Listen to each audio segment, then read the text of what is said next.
What's happening, people? So in this video, we're talking about Facebook optimization, purchase optimization, add to cart optimization, view content optimization, and custom conversions.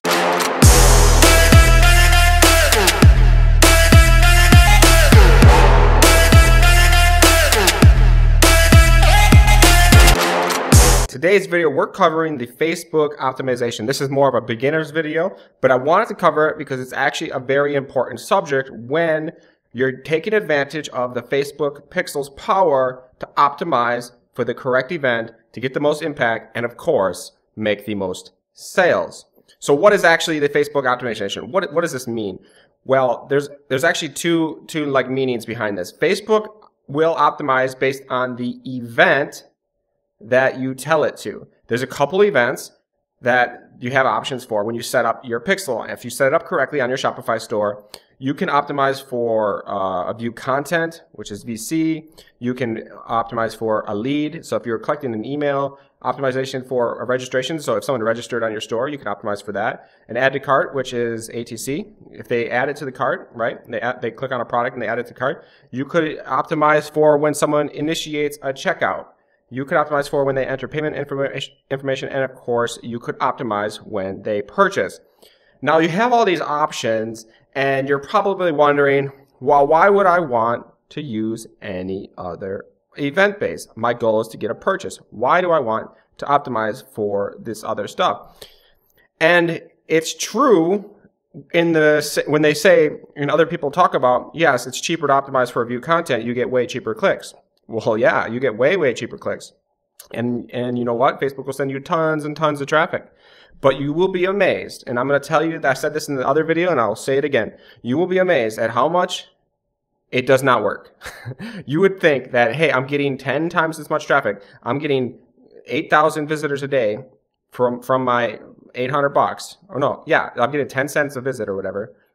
And I was like, that's dirt cheap, 10 cents a website click. And you would get 0.0000001 conversion rate. Maybe 8,000 visitors, you get a couple sales. I'm no joke. It's like, what are all these people doing? How does Facebook send me all this junk traffic? And the same applies for some of these other stuff. Now, this kind of goes down the funnel where we have view content is probably the worst, and you never, ever should ever optimize for. I'm going to tell you right now, never optimize for anything. When you're in your e-com and you're trying to do a custom merch store and you want to purchase, the goal is a purchase, then focus on purchase. But if you had a different campaign set up and you were trying to do something for information marketing and you wanted to collect emails, then yeah, obviously collect lead or registration, right? But for e-com, for print-on-demand stores, for custom merch stores, I'm telling you right now, don't even focus on these other options. I'm just telling you about them, what Facebook gives you an option for, the types of optimization you can do, even though I'm telling you not to do it. You want to focus on complete purchase, a purchase inside Facebook. That's your goal. Tell Facebook that's your goal, and you're going to get those results. So now that we kind of know what the events are, what is the next step of the optimization? So when you set up your ad, and I'll quickly go through this in a second. When you quickly set up your ad, when you tell Facebook and you set up your ad, you tell Facebook I want to purchase, and you choose the purchase option in your dropdown when setting up your campaign. Sure, your pixel is going to have data on it from previous campaigns, and that is what down here is for. So when your ad starts on Facebook, it has two types of optimization. So you're telling Facebook to use the purchase, and it uses what is called a history of the pixel. So the entire pixel, the account that the pixel's in, it uses all the information about the past purchases, because you're telling Facebook you want to purchase. It's using all the past purchase information, and it's going to use that as a way and where to start the ad. What type of buyer are you, based on the previous buyers, what kind of buyer? It's going to try to find the first couple days of running a new campaign. It's going to use that previous information. This is called the pixel base because it's using the previous entire pixel information. Now there's also what's called ad set based optimization. So once your ad's running for a few days and you start to get sales, if you have a good product and you have your targeting correct, it does not really matter what the previous pixel information was. If it was a different niche or a different product, it can affect it a little bit, but mostly after a couple days, if you have a good product and a good targeting, you did your research correctly, the ad set based optimization will kick in and will take over. That means your targeting is great, you're getting sales and buys, and now Facebook's algorithm looks at what type of people are buying from your targeting in that ad set, and it's going to optimize more towards the results that are actually happening in real time results, rather versus more real-time results optimization versus the history of the pixel, right? So the history of the pixel is this. Oops. Undo. History of the pixel is the pixel-based optimization, and the ad set-based is the real-time results that are coming in. So this is more powerful. After a couple days, it's going to start using this. That's why it's recommended, and that's why I tell you a 5 to 7 day. We optimize it on rolling 7 days, right? But you have to, like, you set it up, your ad up. In the first day, you just turn off the ones that are expensive link clicks. Then you let it ride for 5 to 7 days. You just don't even look at it.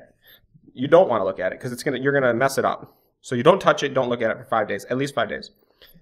That's when this starts kicking in. The pixel algorithm is going to start looking at the results that's happening on an ad set by ad set basis, and it's going to look at those real-time results when the purchases are happening, where the add to carts are happening, and it's going to optimize more for the event that you chose.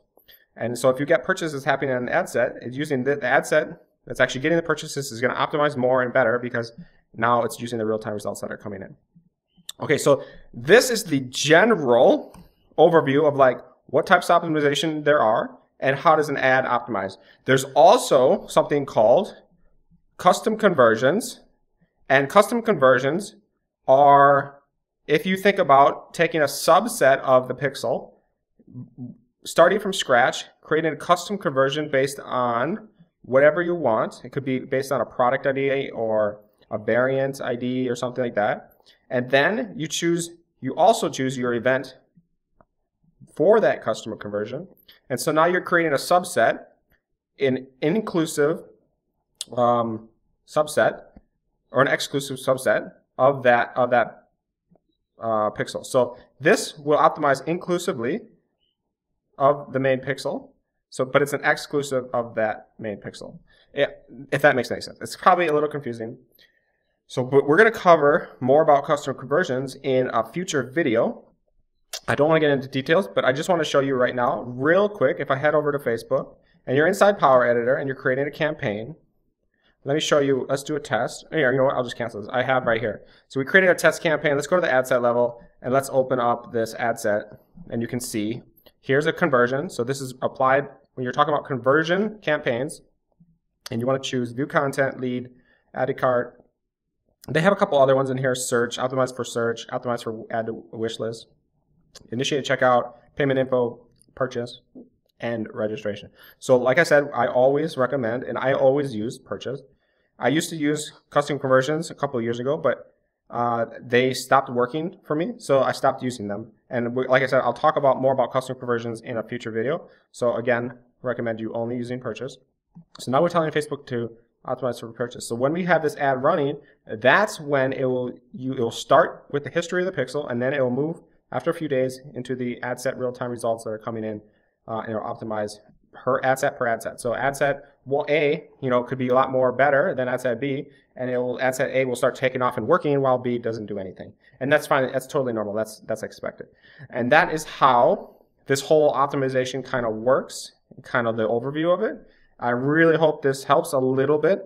Like I said, this is more of a beginner video. There's not a lot of super tactile secret tactics in this video, but this should help some people get started in kind of understanding the overall understanding of what the pixel is and what it's actually doing in your store and why it's there. So guys, I really hope this helps, and I will see you in the next video.